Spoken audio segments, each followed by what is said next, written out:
Казахский Тутанхамон. Находка в степи и невероятная археологическая сенсация. В конце 1960-х, начале 1970-х годов в окрестностях Алматы произошла археологическая сенсация. В кургане Исык, который исследовал выдающийся археолог Кемаль Акишев, был обнаружены останки сакского царя, Золотого человека, ставшего впоследствии символом Казахстана. Саки в переводе с персидского означают «могучие мужи».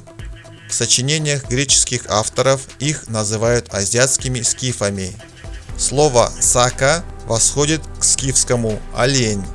В других древних источниках их образно описывали турами с быстрыми конями. В числе 3 больших групп этих племен упоминались саки Тигра-Хауда, острошапочники, жившие на территории, где был обнаружен курган Исык с захоронением Золотого человека. Бесценную находку окрестили казахским Тутанхамоном и признали открытием века.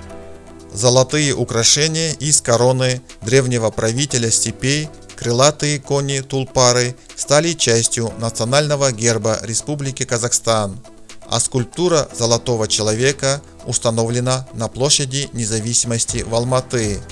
Помимо Золотого человека, в кургане было найдено свыше 4000 золотых изделий, детали, декорировавшие одежду, а также украшения и бытовая утварь.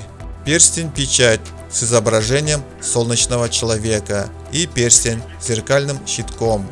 Курган Исык, датировка 5-4 век до нашей эры. Или вот еще находка, поглядите, бляха в виде барса, датировка 5-4 век до нашей эры. Особое место в экспозиции занимает обнаруженная среди находок кургана Исык серебряная чаша с надписью, выполненной руническим письмом, один из древнейших памятников письменности, найденных на этой территории.